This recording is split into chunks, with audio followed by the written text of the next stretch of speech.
faute de pouvoir protéger l'idée, il faut qu'on fasse une politique de terre brûlée. Il faut qu'on aille à Cannes, qui est le plus gros festival français du jeu, et il faut qu'on marque les esprits. Et il faut que le concept soit associé à nous et nous au concept. On est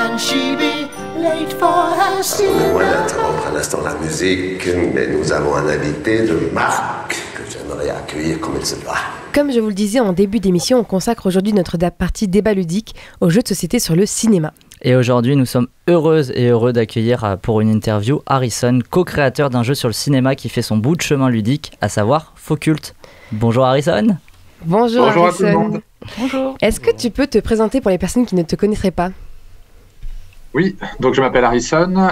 J'ai effectivement créé avec mon associé et épouse Marion un jeu de société qui s'appelle Focult. À la base, nous, on n'est pas du tout du jeu de société, on est architecte. C'est parti juste d'un délire de soirée, sauf que le lendemain matin, on s'est dit qu'on allait concrétiser le délire. Du coup, tu disais que tu étais avec une co-fondatrice donc, du jeu. Marion, est-ce que tu peux... elle n'est pas avec nous aujourd'hui. Est-ce que tu peux vous présenter vos deux, vos deux métiers ? Est-ce que... Qu'est-ce qu'est l'architectura ? Oui. L'architectura, est-ce que ça n'existe pas ce mot ? L'architecture. Non, tu es presque. L'architecture. Pourquoi j'ai voulu dire un petit rat en plus ? À avoir du coup avec tout ça. Enfin, est-ce qu'il y a quelque chose qui a à voir déjà ? Non, ça n'a rien à voir. Par contre, on a procédé de la même manière. Marion n'a pas pu être présente ce matin malheureusement parce qu'en fait, elle a des chantiers à diriger. Et en fait, on a travaillé un peu pareil. C'est-à-dire que moi, en architecture, je m'occupe des dessins, de la conception du projet, et c'est Marion qui fait la direction des travaux.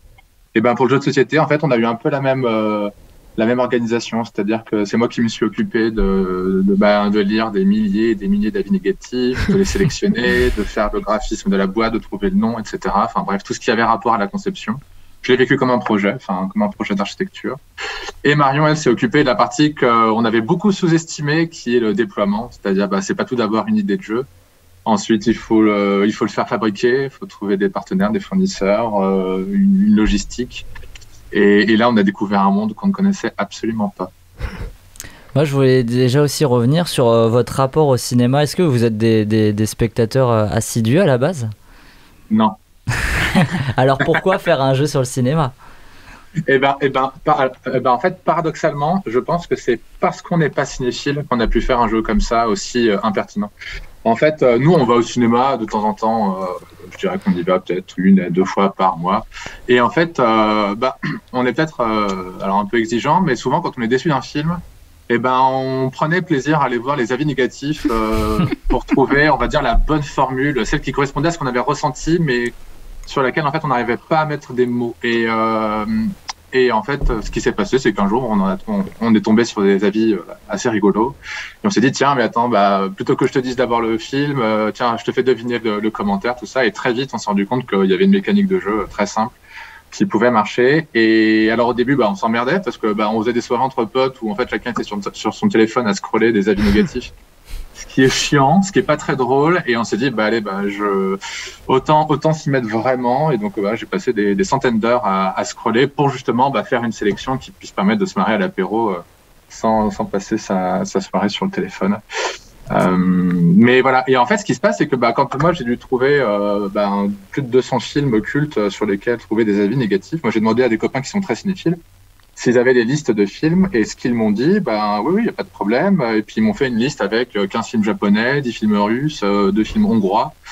Et en fait, le but, c'était pas de faire un Trivial Pursuit sur le cinéma, certainement pas. Le but, c'était que tout le monde puisse jouer, même en n'ayant pas vu les films, quoi. Je veux dire, on va dire, peu de gens, aujourd'hui, de moins de 30 ans, ont vu Les Dents de la Mer. Pourtant, c'est une carte qui est très facile à deviner parce que tout le monde sait de quoi ça parle, quoi. Et c'est pour ça, qu'à mon avis, ne pas être cinéphile, c'était nécessaire pour avoir ce détachement.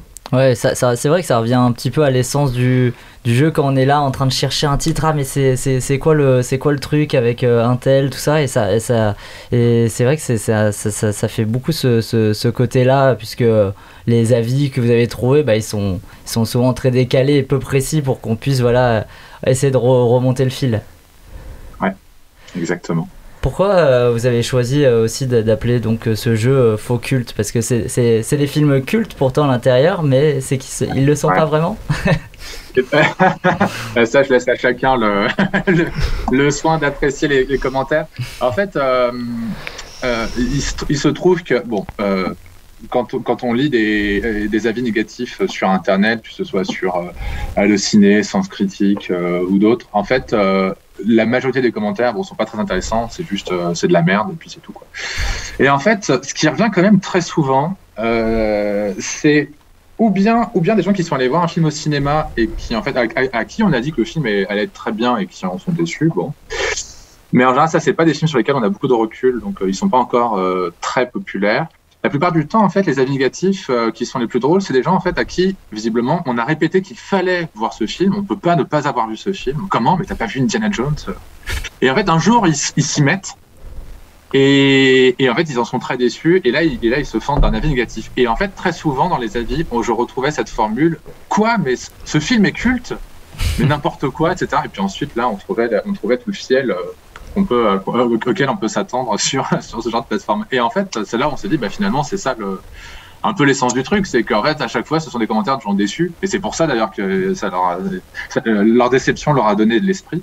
C'est que, en fait, en étant déçus, justement, de trouver un culte et que finalement, en fait, ils l'ont pas trouvé. Donc, voilà, bouffe au culte. Ils ont trouvé un sens de la punchline à la place.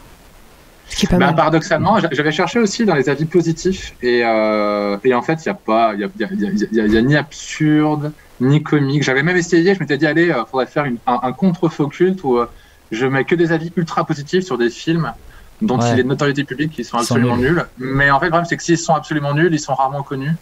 Donc ça devient un jeu d'initié entre spécialistes du nanar et bon, c'est pas spécialement ce qu'on voulait à la base. Voilà. Moi, j'ai une question là qui me vient, c'est les avis justement pris comme ça sur Internet. On sait jamais, est-ce que quelqu'un a vu son avis dans le jeu et vous en a parlé? Non, pas encore. Et on a très hâte que ça arrive. On était persuadés que ça arriverait au Festival de Cannes, où on a pu avoir un stand en février dernier, le Festival international des jeux de Cannes, et qui est juste avant celui du cinéma. Et on s'est dit bon, là, on va rencontrer des milliers de personnes, c'est obligé. On va forcément croiser quelqu'un qui va nous dire ça, c'est mon avis, c'est mon avis à moi. Et malheureusement, ce n'est pas encore arrivé. Mais s'il y en a un qui se reconnaît, qui nous contacte, on sera très heureux de prendre un apéro.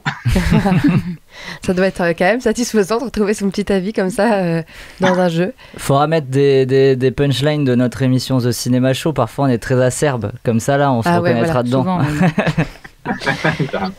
justement, tu parlais du Festival international de jeux de Cannes. Moi, je vous ai rencontré là-bas et je trouvais que votre stand était hyper impressionnant. Est-ce que c'était important justement pour vous de mettre en valeur le jeu de cette manière? Et est-ce que tu peux nous expliquer un peu le concept justement du stand? J'imagine que c'est quand même en rapport avec votre métier d'architecte. Oui, là on s'est lâché sur le stand. En fait, effectivement, ce qu'on a fait pour le Festival de Cannes, c'est qu'on a pris le contre-pied de ce qui se fait d'habitude. En principe, tous les stands sont en carton. Il y a des kakémonos, des posters posés sur pied, etc. Bon, c'est un peu le règne du papier et de la cartonnette. Et on s'est dit, non, il faut qu'on fasse un truc qui claque. Et en fait, on a construit effectivement tout un petit cinéma. Alors, j'appelais ça le plus petit cinéma du monde, tout en bois. Alors, ça pesait 1 tonne juste de matériel. Qu'on s'est fait chier à transporter avec 2 camions de déménagement de Clermont jusqu'à Cannes. Et le concept, c'est quoi en fait, à l'entrée, au guichet, donc Marion présentait le jeu, faisait les ventes, distribuait les tickets, et à l'intérieur du cinéma, dans la petite salle composée de 3 fauteuils plus quelques petits strapontins en plus, j'organisais en fait une espèce de café-théâtre où le public pouvait s'asseoir, j'expliquais un peu le concept du jeu et puis je faisais deviner. Alors à la fin, comme j'improvisais, à la fin c'était très sophistiqué avec des jeux de son et lumière. Enfin bon. Donc voilà, et on a eu un sacré carton. Alors le Festival de Cannes nous avait un peu emmerdé parce qu'il y avait trop de queue à certains moments devant notre stand, c'était un peu l'attraction. Mais ça a été une super expérience. On a rencontré notre public. On a rencontré des gens en fait qui devinaient instantanément, mais toutes les cartes, même les plus difficiles. Et on s'est dit mais c'est dingue, on a rencontré notre public. Et pourquoi on a fait ça? On a fait ça parce que en France, en fait, on ne peut pas protéger une idée.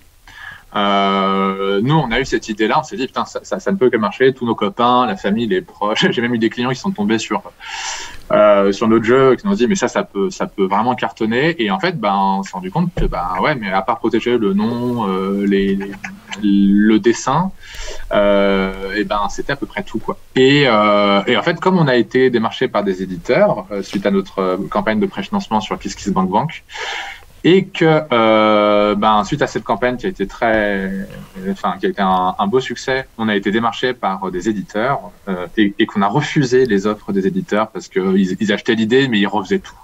Et ils faisaient réécrire les commentaires par un écrivain, ils changeaient le nom, ils partaient sur un jeu beaucoup plus gros. En fait, ils décalquaient tous le jeu sur Blanc Manger Coco. Ouais. Parce que c'est le format standard aujourd'hui. Du party game, enfin du jeu d'ambiance. Et en fait, on les a tous refusés. On a même refusé le plus gros éditeur européen, en disant non, on va le faire dans notre coin, on va vendre ça sur notre site internet à la bonne franquette. Sauf que quand on s'est dit ça, il y en a un qui nous a fait un peu peur et on s'est dit merde, ça se trouve, il y en a un qui va faire la même chose que nous. Et comme on peut pas protéger l'idée, on ne pourra rien faire. Et comme on sera tout petit, artisan, etc. Vendre notre jeu dans notre coin, on pourra. Enfin, on va se faire rattraper par une grosse maison d'édition. Donc on s'est dit, faute de pouvoir protéger l'idée, il faut qu'on fasse une politique de terre brûlée, il faut qu'on aille à Cannes, qui est le plus gros festival français du jeu, et il faut qu'on marque les esprits. Il faut que tout le monde dans le jeu de société nous rencontre à ce festival, et il faut que le concept soit associé à nous et nous au concept. Ce qu'on a réussi à faire, parce que alors là, je crois que tout le monde avait vu notre stand, et voilà. Et c'est pour ça qu'on s'était fait autant de mal. Du coup, c'est intéressant ce que vous dites sur les éditeurs qui ont voulu racheter votre projet, parce que vous, en fait, vous avez vraiment laissé tel quel les commentaires comme vous les trouvez sur Internet ? Ouais, c'est une super question. En fait, voilà comment ça s'est passé. Au départ, on en a trouvé 2-3, puis après, je m'en fixais d'en trouver à peu près entre 3 et 5 par jour.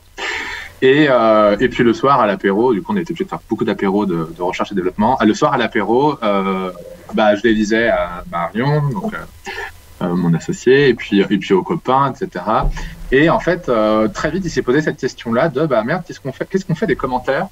Par exemple, où il y a une syntaxe qui est maladroite, ou un mot où c'est vraiment con parce que il a utilisé ce mot, alors qu'avec celui-là, en fait, l'idée qu'il avait, qui est géniale, quoi, qui était ou loufoque ou fielleuse, et ça rendrait beaucoup mieux. Et en fait, on a longtemps hésité, pour tout vous dire, et en fait, on a tranché comme ça. On s'est dit qu'il y a un moment donné, toutes les fautes d'orthographe, de syntaxe, etc., on peut pas les laisser. Parce que sinon, en fait, les joueurs vont pas savoir si c'est nous qui sommes absolument nuls en français, en modération, ou si c'est les internautes. Bon. Et ensuite, on s'est dit, si jamais la syntaxe peut être améliorée, si jamais, faire un peu d'orthopédie grammaticale, et si jamais il y a un mot, en fait, qui était vraiment plus adapté pour exprimer l'idée du commentaire, on le fait. Parce qu'à un moment donné, c'est pas non plus une thèse en sociologie du haters, c'est un jeu, et que le but, c'est de se marrer, quoi. Voilà.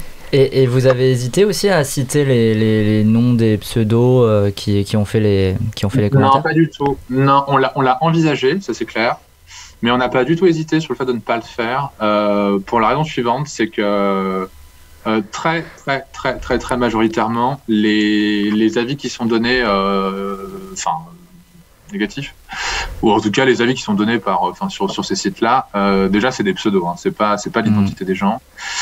Déjà, nous on s'est dit il y a un moment donné, souvent en général les avis négatifs ils sont bâchés par les plateformes elles-mêmes, ils sont pas mis en avant, ils sont très modérés. Je veux dire, faut regarder les conditions de post des commentaires. Il y a beaucoup de modération, donc ils sont pas très appréciés des plateformes. Le but c'est pas que ça devienne, le but c'est pas de mettre quelqu'un en porte-à-faux en exposant son avis négatif aux yeux de tout le monde, et que derrière il puisse être retrouvé sur internet, se faire emmerder ou machin, etc.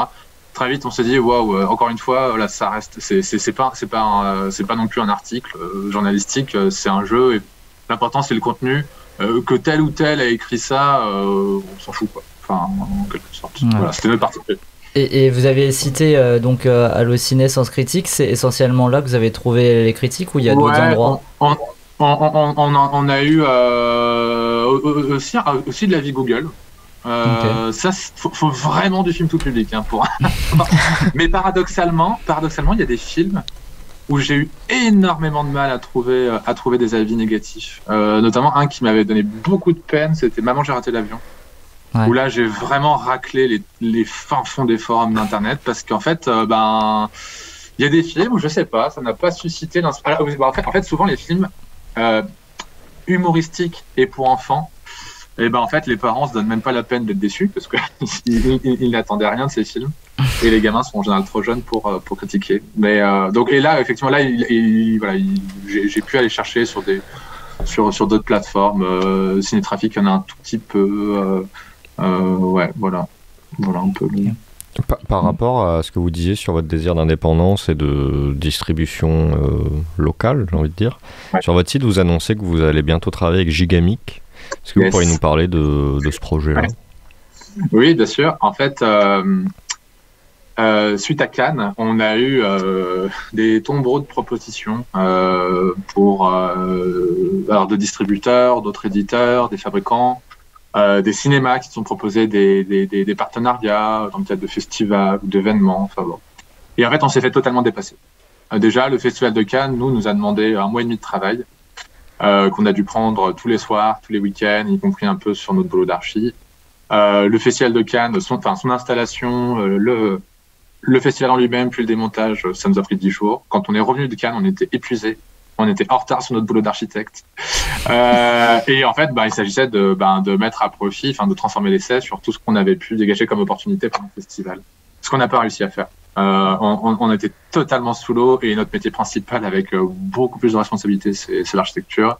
Et en fait, là, on s'est rendu compte de notre limite, c'est qu'en fait, le jeu a un énorme potentiel, mais en fait, de deux choses l'une. Ou bien on plaque notre métier d'archi et on ne s'occupe que de ce jeu et on s'occupe d'être présent sur Internet, on s'occupe de se déplacer dans toute la France pour apporter le jeu, participer à des événements, etc.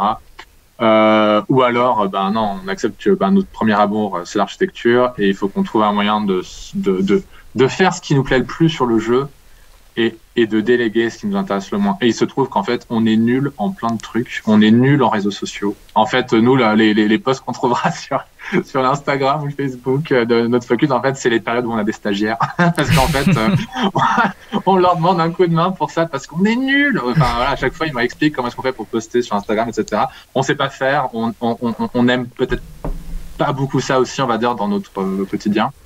Et le fait d'aller démarcher des usines, négocier des prix, s'assurer que ça rentre dans les délais, que ça soit bien, que ce soit distribué à temps, la plateforme logistique, etc. Pour nous, c'est un enfer. On sait pas faire ça. La marchandise, le commerce, etc. C'est un autre monde, c'est un métier. Et en fait, ce qui s'est passé, c'est que suite à Cannes, on s'est dit bon, ce serait bien qu'on trouve un partenaire, non pas un éditeur, parce qu'en fait, on est éditeur finalement, on a réussi à faire toute la conception du jeu, à déployer l'univers autour, etc. En fait, ce qu'il nous faudrait, c'est un distributeur, quelqu'un qui nous achète des jeux et qui se charge en fait d'en faire la promotion, de les revendre aux centrales d'achat, des magasins, des boutiques, etc. Et on a eu beaucoup de propositions de distributeurs qu'on a tous rencontrés. Et en fait, on est parti avec celui qui a accepté de garder le jeu exactement tel quel. C'est-à-dire en fait le fonctionnement très basiquement, c'est qu'en fait grâce au Festival de Cannes, Focult a été connu dans le monde du jeu de société. Et en fait, ce n'est plus une idée qu'ils ont achetée, c'est une marque.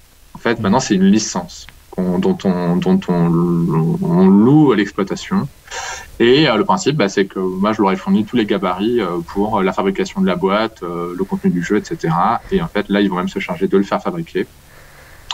Et ensuite, de le promouvoir sur Internet, de le vendre, etc. Et en fait, moi, je reste le directeur de la créa, de la conception, etc.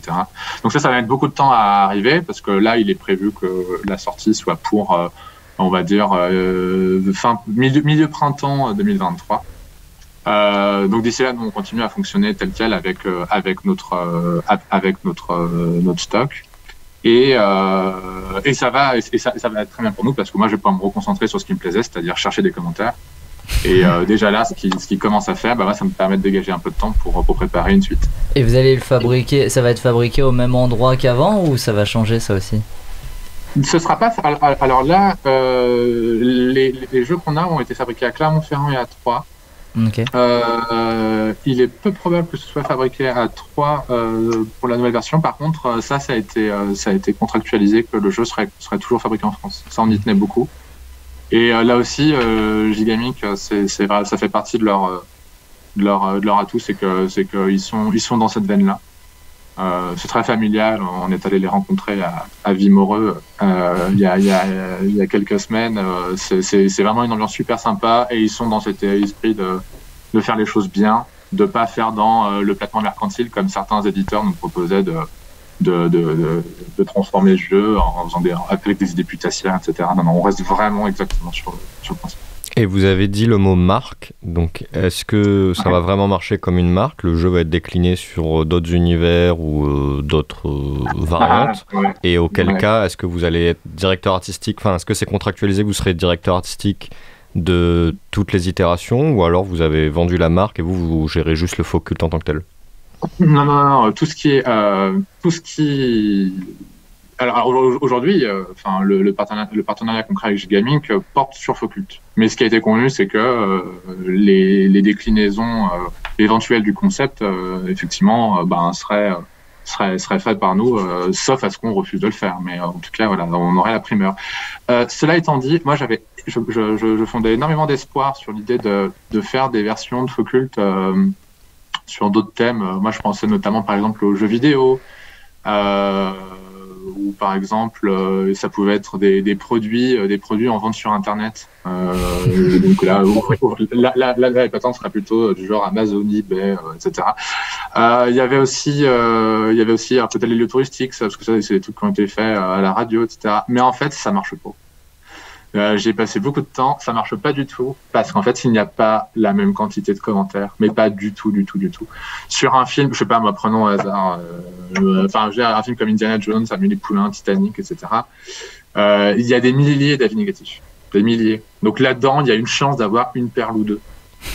Moi, j'ai fait une liste des jeux vidéo que tout le monde connaît. Déjà, elle est pas longue. Si vous en avez 30 ou 40, grand maximum, je veux dire, imaginez, voilà, quels sont les jeux que n'importe qui à table, en repas de famille, voilà, apéro, etc. connaît. Ça va pas aller très loin. Et en plus, moi, j'étais allé voir les avis négatifs, je sais pas, moi, sur Pac-Man ou Super Mario, etc. Et il y a rien. Et en fait, je pense que c'est valable aussi, en fait, pour les autres domaines. Et je pense qu'en fait, c'est très propre au cinéma, cette idée que c'est à la fois un art populaire, et à la fois, il faut avoir vu certains films dans sa vie. Il y a des films en fait qu'on considère comme étant constitutifs d'une culture quoi, de base à avoir pour avoir des références langagières, d'humour, de situation. Et en fait, je crois que aujourd'hui, ce n'est propre qu'au cinéma. Je comprends, ouais. J'imagine effectivement qu'avec le jeu vidéo, par exemple, là, je me disais hâte de jouer avec mes parents. Je sais pas si ça marchait avec les jeux vidéo. Est-ce qu'on peut vous souhaiter justement quelque chose pour la suite? Est-ce qu'il y a quelque chose que vous désirez particulièrement, que ce soit à propos de ce jeu-là ou de comment va évoluer votre carrière avec celle de la carrière ludique? Un développement international, pourquoi pas? Oui, voilà. Peut-être aller au Festival de Cannes. Le Festival de Cannes, voilà, le cinéma, c'est aussi. Ça. Alors oui, ça, on l'espérait très fort, qui nous réinvite avec notre petit cinéma d'une tonne de au Festival de Cannes. En fait, alors qu'est-ce qu'on peut nous souhaiter? Déjà, là, notre petit Focult, ça va être le premier, on va dire, vrai Noël qu'on va faire où on est organisé avec les fêtes de fin d'année, où on a une plateforme logistique, on va pas jouer les préparateurs de commandes le soir, et où voilà, et donc ça c'est cette fin d'année est importante pour nous parce qu'elle nous motive sur le fait que on a bien fait de développer ce jeu, de se faire des cheveux blancs, etc. sur la fabrication avec les usines, avec voilà tout le déploiement du jeu, etc. Et après nous ce qu'on souhaite surtout c'est retrouver le plaisir de la conception du jeu, développer les autres. Ce qui est certain, c'est que le Focult 2 sortira d'ici à peu près 1 an et demi. Donc voilà, là, moi, maintenant, j'ai envie de m'occuper de ça et de me marrer là-dessus. Est-ce qu'on fera d'autres jeux? Je pense pas. Mais voilà, on va déjà s'occuper de notre petit Focult et ce sera déjà énorme pour nous. Et par curiosité, c'est prévu avec Gigamic de l'exporter à l'international? Ah oui, effectivement, ça c'était une de tes remarques. Pour l'instant, alors oui, dans la francophonie. Pour le reste, non, pas encore. On y travaille. En fait, c'est beaucoup plus difficile. En fait, il y a des jeux qui se traduisent très facilement. Je veux dire, un jeu de dames, c'est facile à transporter à l'étranger. Focult, c'est un peu la merde parce qu'en fait, nous, il y a des éditeurs qui nous ont proposé ça, un déploiement à l'international, en fait, où on traduit les commentaires et on envoie tel quel aux États-Unis, au Canada, dans la partie anglophone, etc. Et en fait, c'est stupide parce que déjà, les films à l'étranger ne sont pas les mêmes. Enfin, les films cultes ne sont pas les mêmes. D'ailleurs, même au sein de la francophonie, ça pose des questions. Il y a des films qui sont cultes au Canada ou en Belgique qui le sont moins en France, quoi. Bon. Mais donc là, ce ne sont pas les mêmes. Ce ne sont pas avec le même esprit, ça c'est certain, que sont rédigés ces commentaires-là. Ce ne sont peut-être pas les mêmes avis qui feront rire le public américain ou le public anglais, ou voilà. Et c'est là où en fait concrètement il faudrait vraiment tout reprendre à zéro. Avec peut-être quelqu'un qui est natif et qui soit un peu le garant on va dire ou de l'humour, de l'esprit ou du fiel de ce pays-là, quoi. Mais ça c'est très difficile et pour l'instant on va dire qu'on verra, on s'impose rien là-dessus. Dans The Cinema Show, on finit toujours nos interviews par une question, alors vous allez y avoir le droit. C'est quoi le dernier film que vous avez vu au cinéma qui vous a marqué ou même à la maison? Alors, moi j'aime bien les vieux films. Moi j'adore les films de Billy Wilder, Ernst Lubitsch. Alors j'ai revu récemment 1, 2, 3 qui m'a beaucoup plu, et en fait ça c'est un de mes grands regrets, c'est que du coup je mets très peu de ces films-là dans Focus parce que déjà il y a aucun avis négatif.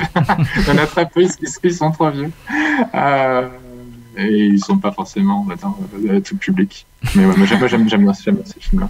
Ok, c'est noté. On ira jeter un coup d'œil alors. 1, 2, 3. Et peut-être qu'on fera nos avis négatifs à ce moment-là. Oui, nos avis.